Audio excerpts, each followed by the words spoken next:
Okay, guys, it is time to start your independent writing. So your turn to practice. Make sure that you got your writer's notebook and you're thinking about your character.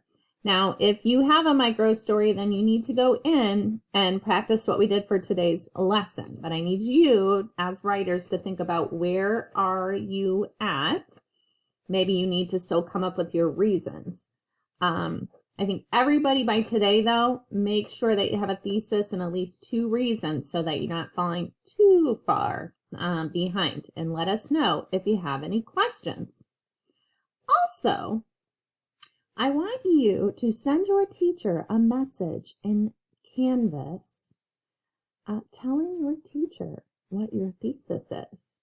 If you do this, you will get a special prize.